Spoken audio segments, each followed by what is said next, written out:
Which of these stories will you be talking about tomorrow? The law that would make Occupy illegal in Charlotte, North Carolina during next year's Democratic convention. The Democrats and democracy collide. Occupy the Koch brothers, the plan to protest the puppeteers behind the laws dismantling freedom and enthroning the corporations. Occupy Boston still standing, no raid, not yet, but the human face of raiding is still delusional about it and still boastful about it. If you go back and think about it, I think everybody said in retrospect it was the right thing to do. Undoing all of this by constitutional amendment, overturning Citizens United. We have got to send a constitutional amendment to the states that says, simply and straightforwardly, what everyone except 5 members of the United States Supreme Court seem to understand, and that is corporations are not people. My guest tonight, Senator Bernie Sanders. Rick Perry again. Election date? Got it wrong. Voting age? Got it wrong. Inauguration month? Got it wrong. Number of members on the Supreme Court? 8. And he missed the bonus question, too. You see his appointment of 2, from my perspective, inarguably activist judges, whether it was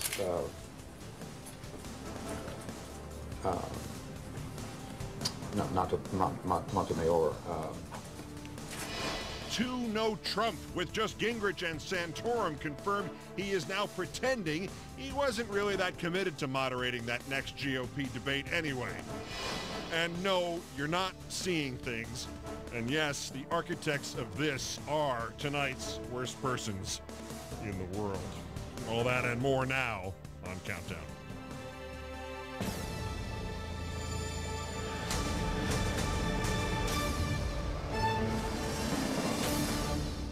Good evening from New York. This is Friday, December 9th, 333 days until the 2012 presidential election.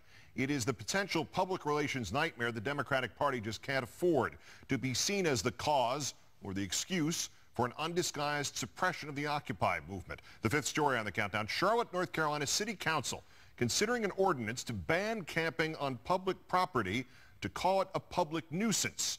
Charlotte, where the 2012 Democratic presidential convention will be held.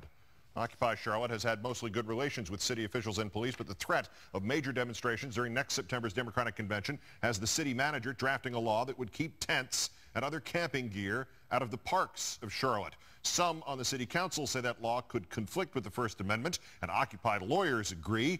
Much more on that when we speak with Luis Rodriguez, an Occupy Charlotte organizer, in a few moments. In New York, meantime, Mayor Michael Bloomberg taking a few moments on his weekly radio self-congratulation program to laud the city's performance the morning of November 15th. Police, at that time, making more than 200 arrests as they raided and closed down and beat up the original Occupy camp at Zuccotti Park. Some protesters complained of rough treatment by the NYPD. Bloomberg brushing that off then and now.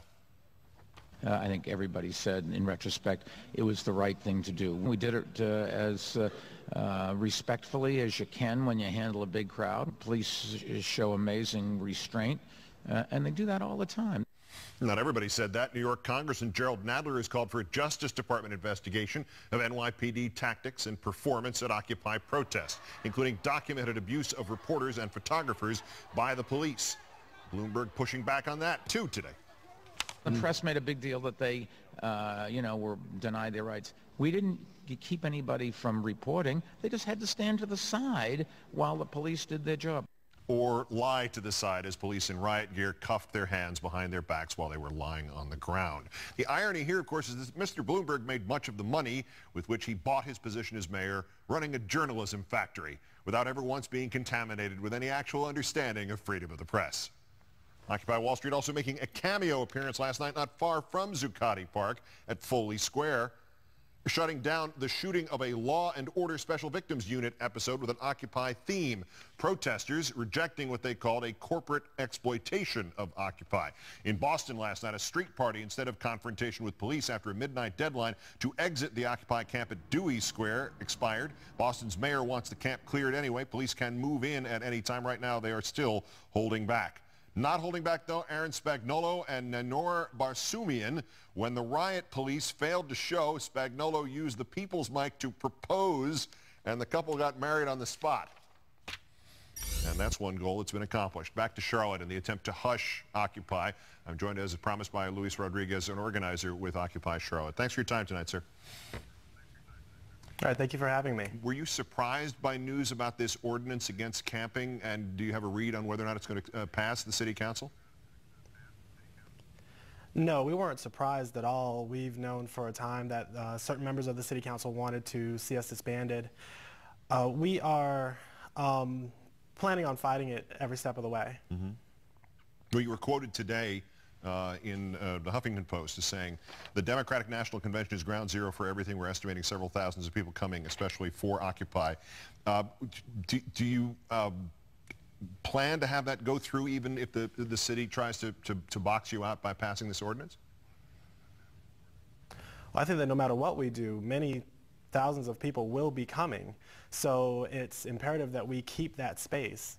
If we don't control it, then someone will, and they might not have the same relationship that we do with our city and with our police department. Tell me about that relationship, because there have been at least a dozen arrests since Occupy Charlotte got underway, but you believe you have a good working relationship with the authorities? Absolutely. Our police department has been very helpful. They've come to us whenever there was a problem, they've always given us heads up before anything was going to be done. 9 of those 12 arrests were not our group. They were a different group, the Rainforest Action Network, not affiliated with Occupy Charlotte. So is there some mention to this proposal, some attempt to divide the sense of cooperation between Occupy Charlotte and the city by creating this situation that would presumably just amp up the confrontation quality during the Democratic Convention next year? I think that it's not intentional, they're not intentionally trying to be divisive. I think that they're just being a little short-sighted. They want everything to be nice and clean and beautiful for when all those nice lobbyists come to our city, but the protests will be there. Regardless of whether or not we're able to camp, there will be major protests. The people are fired up and we're ready to have our voices be heard.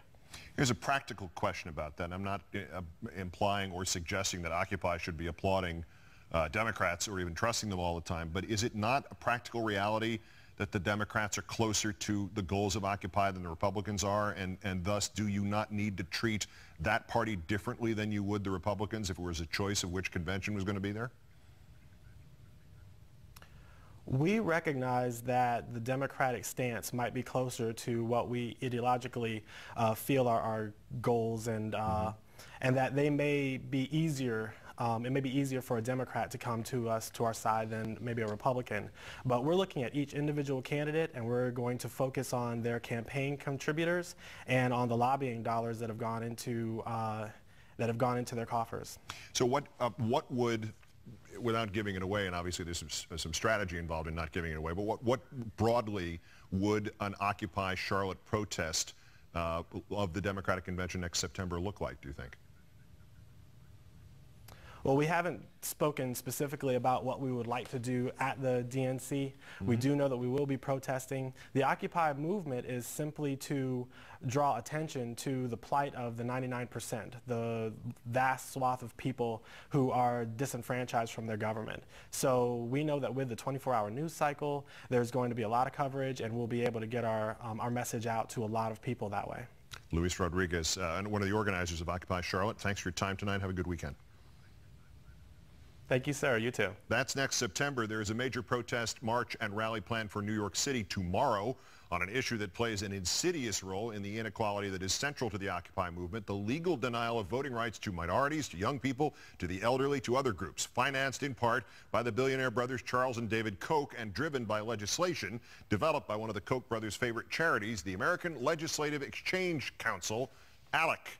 The Kochs and their fellow travelers paying for ALEC to write template laws, which conservative legislators have used to end Election Day registration, to end early and weekend voting, to restrict voting by students, and to enact other measures that dampen turnout by voters more likely to support progressive causes, and to do so from state to state. Standing against the Kochs and ALEC, Stand for Freedom, a campaign organized by groups which include the NAACP, SEIU, AFL-CIO, American Civil Liberties Union, and the National Council of La Raza, dedicated to fighting back against conservative laws that restrict voting rights. Lilian Rodriguez-Lopez, the president of the Hispanic Federation, saying any attempt to undermine the right to vote must be treated as an attack on the very ideals that created our country, democracy and equality. Tomorrow's march is scheduled to start outside the Koch brothers' New York office and to end across from the United Nations. For more on this, I'm joined by Hilary Shelton, the Senior Vice President with the NAACP. Thank you for your time tonight, sir.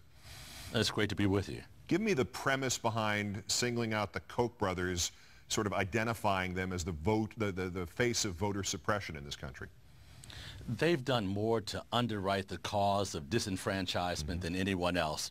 They not only support ALEC itself, the network which provides the templates for the very right-wing extremist legislation that disenfranchises millions of Americans across the country, but they actually put resources into moving the initiatives forward in each of the individual states. They support legislators that support the legislation to, again, undercut voting rights and protections in our country.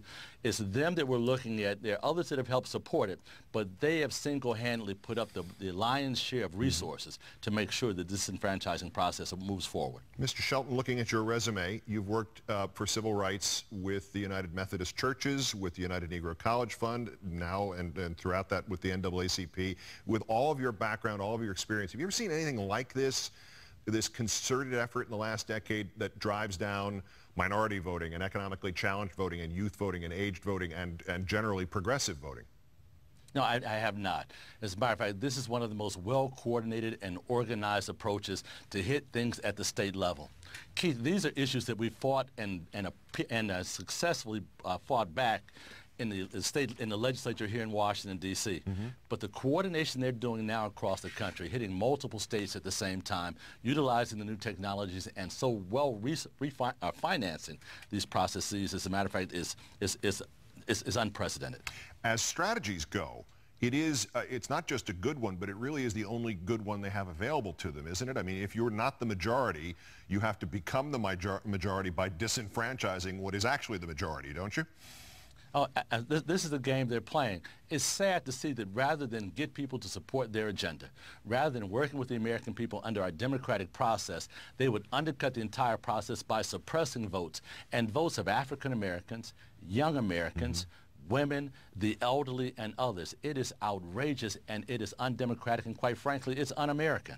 Is there any early indication what one would hope would happen in this, that when the premise comes about that you're trying to keep people from voting, that raises voter awareness, and particularly in the groups that are being suppressed? Do you find more people, whether or not they actually wind up voting, do you find an increase in the number of people in these groups who want to vote? Absolutely. What we experienced from the 2000 election, going back to that debacle that we called George Bush being elected to president, is that we had millions of Americans that felt really disappointed that the process didn't work for them.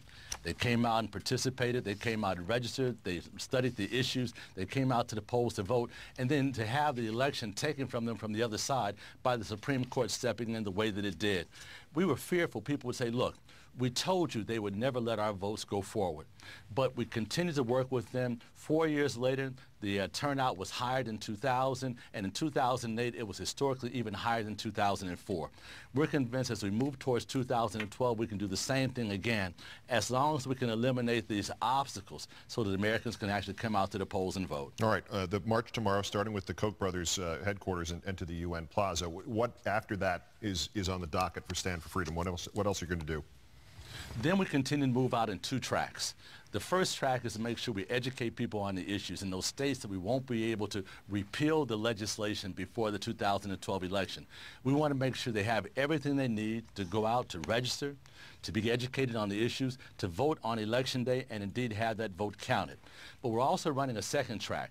That track is where we're going to move as fast and as hard as we can to repeal these repressive measures, to make sure these unnecessary obstacles to our democracy are removed once and for all. NAACP Senior Vice President Hilary Shelton on tomorrow's rally that begins outside Koch brothers headquarters in New York.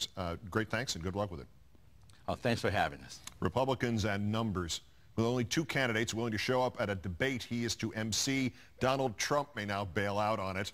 And Rick Perry, who screwed up the voting age, the date of the election, and the month of the presidential inauguration, has now also whiffed on how many justices there are, including the Chief Justice, on the Supreme Court.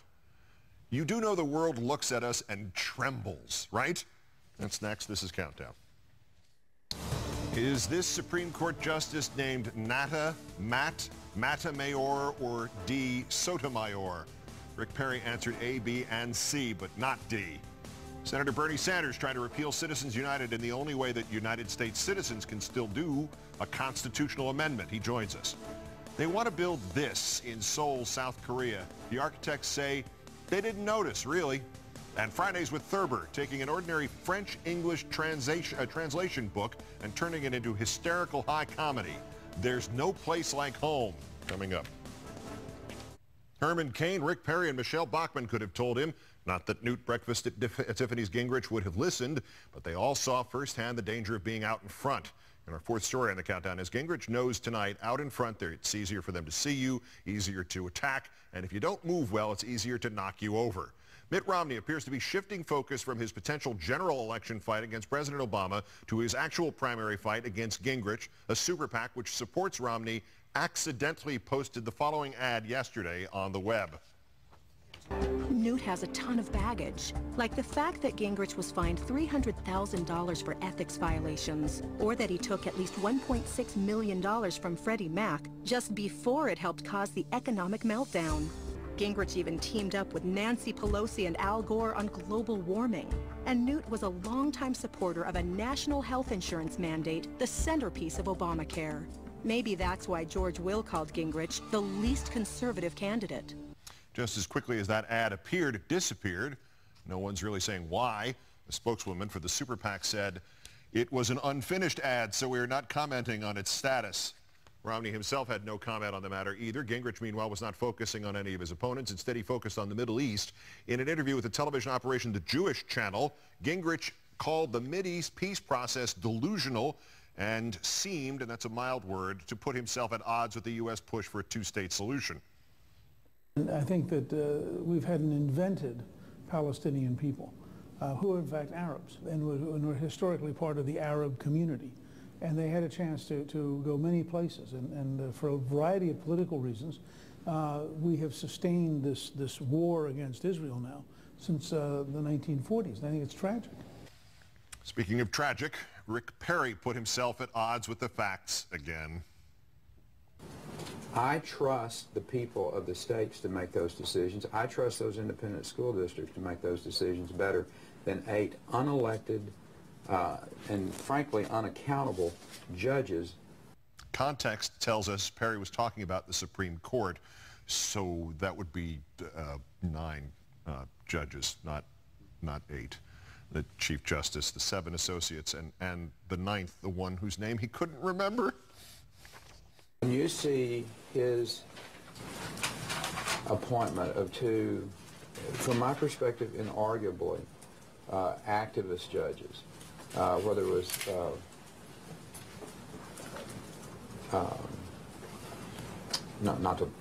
Montemayor,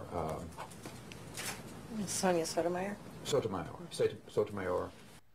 Finally, Donald Trump didn't shy away from criticizing most of the GOP field, admitting today his Newsmax debate might not happen since few of the candidates actually want to do it.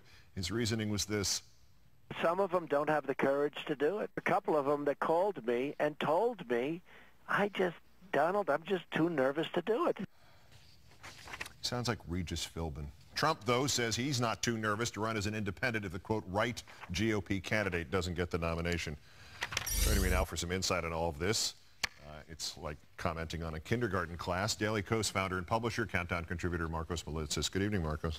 Good evening. Happy Friday. Yeah, boy, oh boy, we need it. We need like 5 Fridays a week with these people. Trump first. I'm reminded suddenly of this bizarre James Spader film from 15 years ago called Crash, where he starts deliberately having car crashes because there's some sort of erotic excitement about this in a small community, a sub-community of the. This is the Rick Perry campaign, is it not? It's just car crash after car crash after car crash. Does he not know? I mean, he's gotten everything wrong factually. Does he not know how bad this is? Yeah, he is quite the masochist, but I'm not sure if he's even running for president anymore. I mean, looking at his ads, he seems to be running for Jesus. And even then, I don't think he's getting any traction because the real Jesus actually knew what he was talking about. This guy clearly does not. Is there something encouraging, though, in the Perry story, at least the Republicans' reaction to him in the early polling, that he sank like a stone and continues to drop? Some encouragement that at least for their presidential candidate, Republicans seemed alarmed by extreme stupidity? Yeah, no, that's giving them too much credit. I think the reason he fell, and the polling correlates time-wise, is because he said they were heartless on immigration, and they've never forgiven him because basically he accused them of being bigoted. Yeah. He was right, but they don't like to be told that they're bigoted, so they've held it against him. I don't think there's anything he could have done from that moment on to win back that support. All right, to Donald Trump, are we really going to be denied this spectacular debate? I mean, might they hold it anyway, even if none of the candidates show up, so it could just be Trump talking to himself and we could watch? I wish. I mean, this is great. Republicans are in such a bind right now. Every facet of it is a circus. I mean, when you have Karl Rove and basically the entire Republican establishment shaking their heads and just basically screaming to their candidates to stay away from Donald Trump, and yet Donald Trump keeps getting attention and keeps going on the air and keeps talking about how weak the field is. I mean, there's just nothing good about it for Republicans. There's no silver lining whatsoever. CNN had an interview with Trump this afternoon, and I think it was marked exclusive, which is hilarious because it meant it was the only one he gave that hour. Turning to the Romney anti-Newt Gingrich ad, posted, then pulled down, is it the oldest publicity trick in the book, or given what's gone on with the Republican campaign so far, is it possible that it actually was accidental? I mean, if it was accidental, it turned out into a great PR coup. I mean, it's gotten more airing than it might have otherwise. But it's a great ad if it was a Democratic Party playing it. I mean, this is fantastic. These guys are doing such a great job of making the case for Obama's re-election that I wish this thing went on for months and months and months. Well, obviously, we will get that for months and months and months. And Newt Gingrich, the comments on the Mideast, if I'm reading this correctly, he didn't just say that the two-state solution is a bad idea now. He essentially said we have been behind a false construction. This country has been for 65 or so years behind a false construction that has kept Israel at war since 1948. That's pretty extreme, even for an extreme right candidate. Have we ever seen anything quite like that before? Not on the issue. I mean, he seems to be clearly to the right of even Israeli hardliners, yes. And which is quite the accomplishment. I mean, this is a pretty fantastic place to be for him. And I mean, even just basic understanding of what he's talking about is lacking. And he says Palestinians don't exist; they're just Arabs. And he acts like Arabs are a monolithic group of people. I mean, it's like saying people from Latin America are all the same, right? As opposed to being from Puerto Rico or Mexico, or Argentina. Obviously, there are differences between different groups and sects, and the Arab world is no different, and for him to lump them all together as though they're one shows that he doesn't even know what he's talking about to begin with. His base assumptions are wrong. Right, because if you then extended it to Latin America, then all the people in Latin America would be naturally Americans.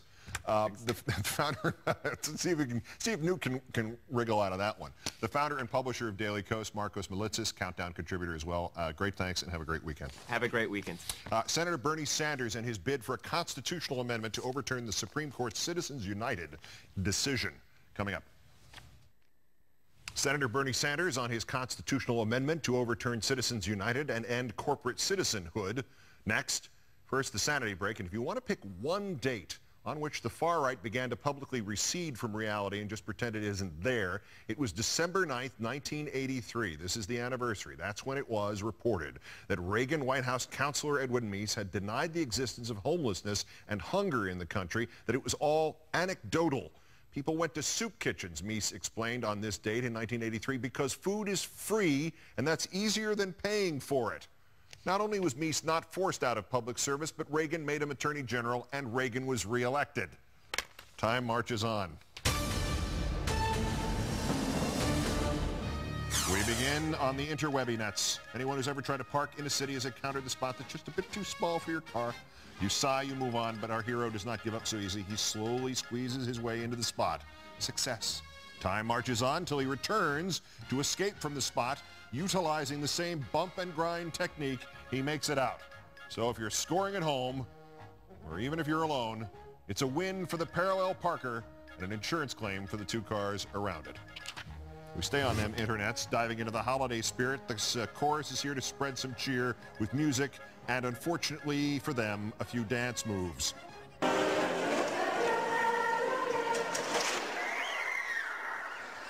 Boom goes the dynamite. Best holiday concert ever. No one was injured. Deck the halls with chorus members. Fa la la la la la la la la. Lastly, to Davenport, Iowa, where this is not an SNL parody commercial. Apparently, for no reason, Will Ferrell called the Pabst Brewing Company saying he wanted to write and appear in a few beer ads for free. So far, the ads have only played locally, but they have recently found their way to the YouTubes. I'm here in Davenport, Iowa, because Davenport is an old Milwaukee kind of town. D for drinkability. A, amber, color of the beer. V, very amber. E, pass. N, no, E, I've got E. E, it's an Everman's beer. No, that's not good. N, it's nice. P, I can't do this. I told everyone I couldn't do this. It's not clear why Will wanted to do these ads, nor why for a beer named Old Milwaukee he shot commercials in Iowa, or why beer when we know in Anchorman he drank scotch. Scotchy, scotch, scotch. Time marches on.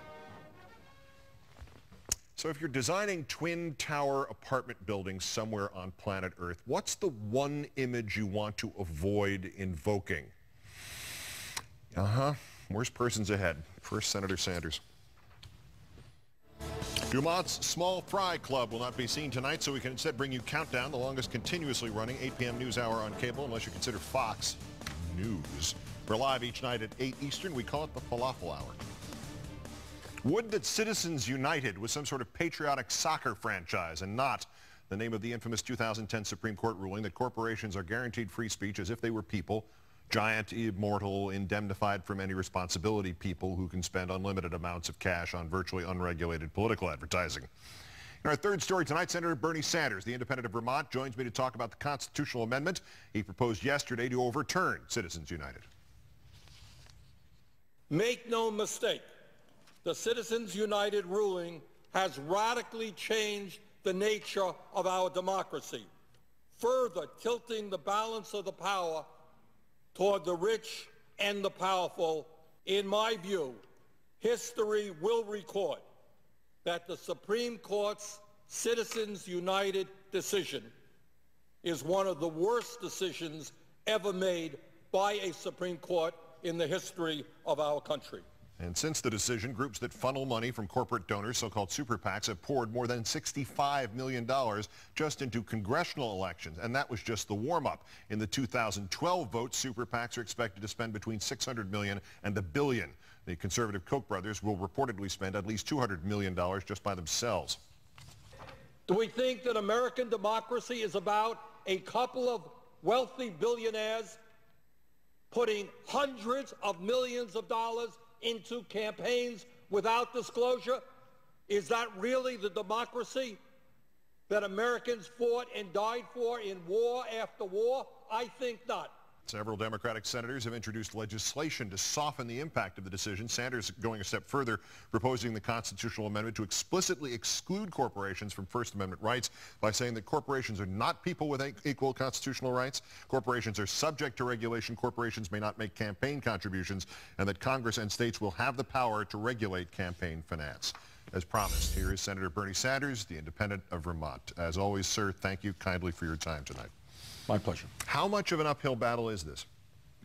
Well, it is going to be an uphill battle. But on the other hand, Keith, what I can tell you is that all across this country, whether one is a Democrat, Republican, or an independent, there is massive opposition to this absurd proposal from a 5-4 Supreme Court decision that a corporation is a person and that corporations can go into their treasuries and spend unlimited sums of money without disclosure in campaigns. So It's going to be an uphill fight in Congress, no question about it. But I think the vast majority of the American people understand that Citizens United has struck a horrendous blow against the democracy that many of us understand and believe America should be. Is the problem that the immediate problem you face, though, that because of the decision, corporations could spend endless amounts of money advertising against the constitutional amendment designed to keep them from spending endless amounts of money? I think that that's part of it. Mm-hmm. What goes on in the real world of the United States Senate, Keith, and why this decision is so terribly dangerous, is that a member walks up to the desk to cast a vote. And if this vote is dealing with Wall Street, if it's dealing with drug companies, if it's dealing with the military-industrial complex, that senator has got to say, if I vote against the big money interest, will I go home next week and find millions of dollars in campaign ads coming from these very same entities against me? So to answer your question, I think what Citizens United has done is struck fear in the hearts of every elected official, that if they stand up and fight for the working class, for the middle class, for justice, they're going to get punished in an unlimited way. The idea that a handful of people, billionaires, corporate leaders, can sit around a room and decide to spend $50 million in California or $20 million in Ohio, man, what a blow to democracy that is. Isn't it, again, to be the devil's advocate on this, isn't going through the states, if you get it to that point with a constitutional amendment, isn't that just, it's more work for the corporations to buy that many politicians, but they cost less? Look, if you're asking me, is this going to be a tough fight? It surely will be. But I think we got to plant the stake at some point, and I just did it yesterday. Ted Deutsch did it in the House, Congressman Deutsch in a similar amendment. We've got to start the fight to stand up and tell the American people that we've got to come together to defeat the Citizens United, or we are going to really see the undermining of American democracy as we know it. So you got to start someplace, and I will not deny for a second, getting this past the House, getting it past the Senate, getting it past the states, it is going to be a difficult, very difficult process. But no question in my mind that the overwhelming majority of the American people are behind us. All right, so what is there to do in the interim? Because obviously this is not, a constitutional amendment does not occur overnight. Legislation, right. Protests, what do you think is first ahead of that long-term decision? I think what is first is that the American people have got to make it clear to their elected officials that Citizens United has got to go, and a constitutional amendment is the way to do that.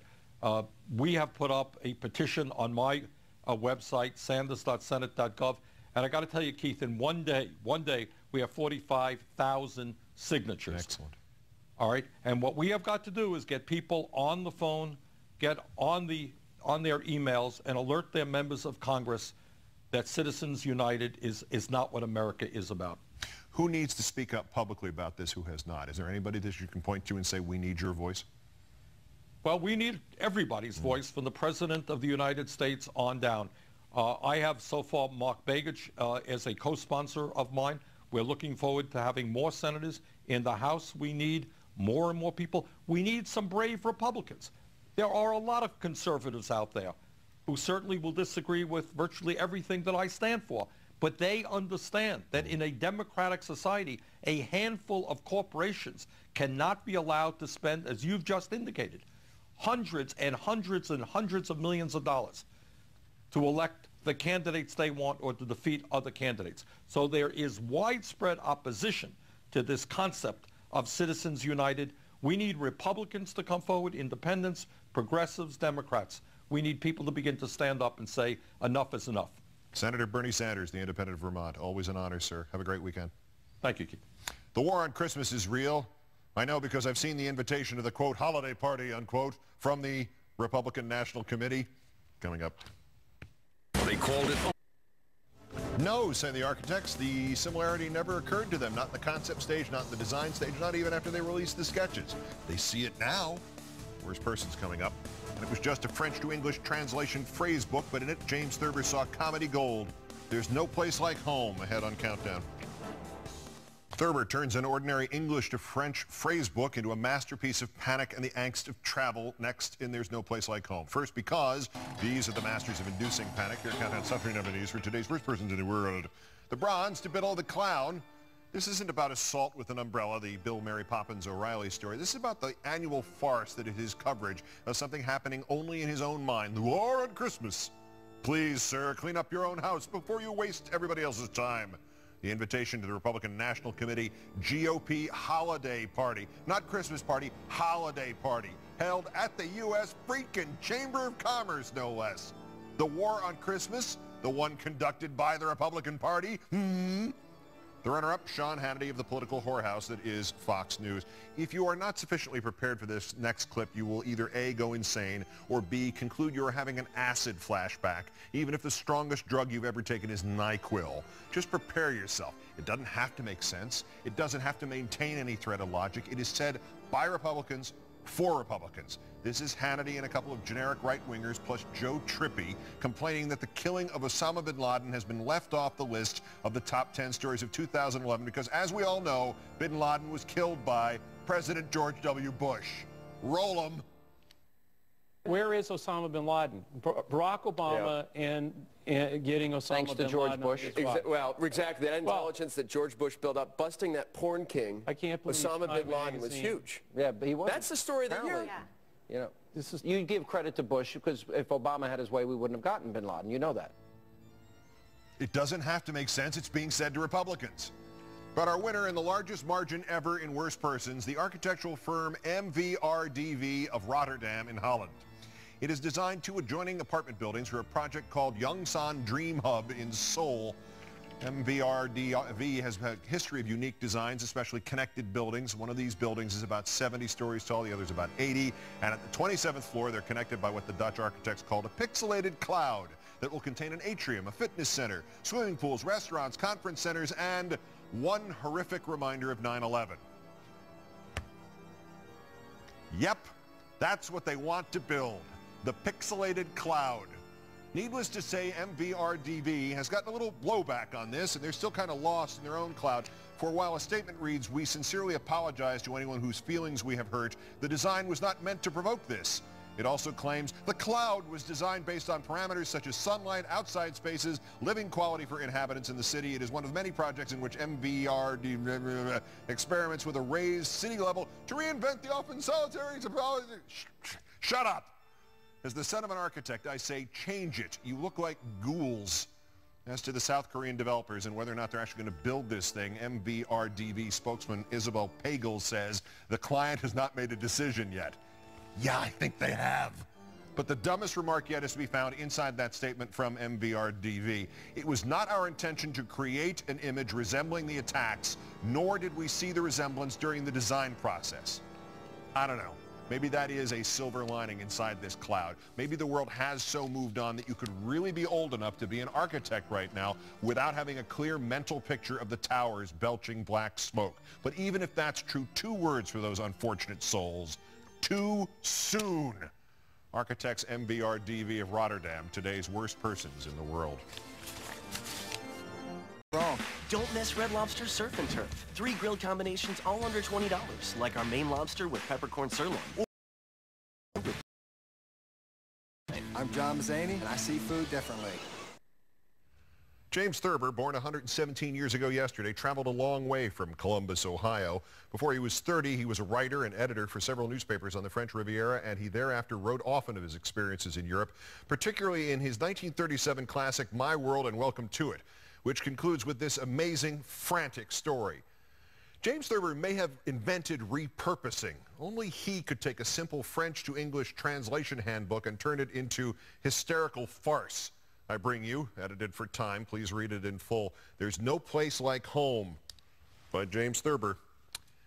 Idling through a London bookstore in the summer of 1937, I came upon a little book called Collins Pocket Interpreters France, written especially to instruct the English how to speak French in the train, the hotel, the quandary, the dilemma, etc. It is, of course, equally useful. I might also say equally depressing to Americans. Each page has a list of English expressions, one under the other, which gives them the form of verse. trouble really starts in the canto called In the Customs Shed. Here we have, I cannot open my case. I have lost my keys. Help me to close this case. I did not know that I had to pay. I don't want to pay so much. I cannot find my porter. Have you seen Porter 153? That last query is a little masterstroke of writing, I think, for in those few words we have a graphic picture of a tourist lost in a jumble of thousands of bags and scores of customs men looking frantically for one of at least 153 porters. We feel that the tourist will not find Porter 153, and the note of frustration has been struck. We now come to a section called At the Hotel, in which things go from worse to awful. Did you not get my letter? I wrote to you 3 weeks ago. I asked for a first-floor room. If you can't give me something better, I shall go away. The chambermaid never comes when I ring. I cannot sleep at night. There is so much noise. I have just had a wire. I must leave at once. Panic has begun to set in, and it has not appeased any by the advent of the chambermaid. Are you the chambermaid? There are no towels here. The sheets on this bed are damp. The room is not clean. I've seen a mouse in the room. You'll have to set a mouse trap here. The bells of hell at this point begin to ring in earnest. These shoes are not mine. I put my shoes here. Where are they now? The light is not good. The bulb is broken. The radiator is too warm. The radiator doesn't work. It is cold in this room. This is not clean. Bring me another. I don't like this. I can't eat this. Take it away. I somehow now see the tourist's wife stalking angrily out of the hotel to get away from it all without any shoes on. And properly enough, the booklet seems to follow her course, first under guides and interpreters. You're asking too much. I will not give you any more. I shall call a policeman. He can settle this affair. Then under inquiring the way, I am lost. I was looking for, someone robbed me. That man robbed me. That man is following me everywhere. Then she goes shopping, but there is no surcease. You have not given me the right change. I bought this 2 days ago. It doesn't work. It is broken. It is torn. It doesn't fit me. Then to a restaurant for a snack and a reviving cup of tea. This is not fresh. This piece is too fat. This doesn't smell very nice. There is a mistake in the bill. While I was dining, someone has taken my purse. I have left my glasses, my watch, a ring in the lavatory. Madness has now come upon her, and she rushes wildly out into the street. Her husband, I think, has at the same time plunged blindly out of the hotel to find her. We come then quite naturally to accident, which is calculated to keep the faint of heart, nay, the heart of oak, safely at home by his own fireside. There has been an accident. Go and fetch a policeman quickly. Is there a doctor near here? Send for the ambulance. He is seriously injured. She has been run over. He has been knocked down. Someone has fallen in the water. The ankle, the arm, the back, a bone, the face, the finger, the foot, the head, the knee, the leg, the neck, the nose, the wrist, the shoulder. He has broken his arm. He has broken his leg. He has a sprained ankle. He has a sprained wrist. He is losing blood. He has fainted. He has lost consciousness. He has burnt his face. It is swollen. It is bleeding. Bring some cold water. Help me to carry him. Apparently you just let her lie there while you attend to him. Of course, she was merely run over, whereas he has taken a terrific tossing around. We next see the husband and wife back in their room at the dreary hotel, both in bed and both obviously hysterical. This scene is entitled Illness. I am feeling very ill. Send for the doctor. I have pains all over. The back, the chest, the ear, the head, the eyes, the heart, the joints, the kidneys, the lungs, the stomach, the throat, the tongue. Put out your tongue. The heart is affected. I feel a pain here. He is not sleeping well. He cannot eat. My stomach is out of order. She is feverish. I have caught a cold. I have caught a chill. He has a temperature. I have a cough. Will you give me a prescription? What must I do? Must I stay in bed? I feel better. When will you come and see me again? Biliousness, rheumatism, insomnia, sunstroke, fainting, a fit, hoarseness, sore throat, the medicine, the remedy, a poultice, a draught, a tablespoonful, a teaspoonful, a sticking plaster, senna, iodine. That last suicidal bleat for iodine is to me a masterful touch. Our couple finally get on their feet again, for travelers are tough. They've got to be. But we see under the next heading, common words and phrases, that they are left forever punch drunk and shattered. Can I help you? Excuse me? Carry on? Look here.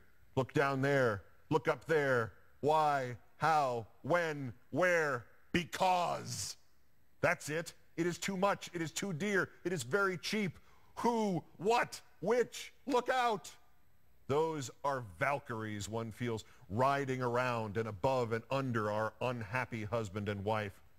The book sweeps on to a mad operatic ending of the tragedy with all the strings and brasses and woodwinds going full blast. Where are we going? Where are you going? Come quickly and see. I shall call a policeman. Bring a policeman. I shall stay here. Will you help me? Help. Fire!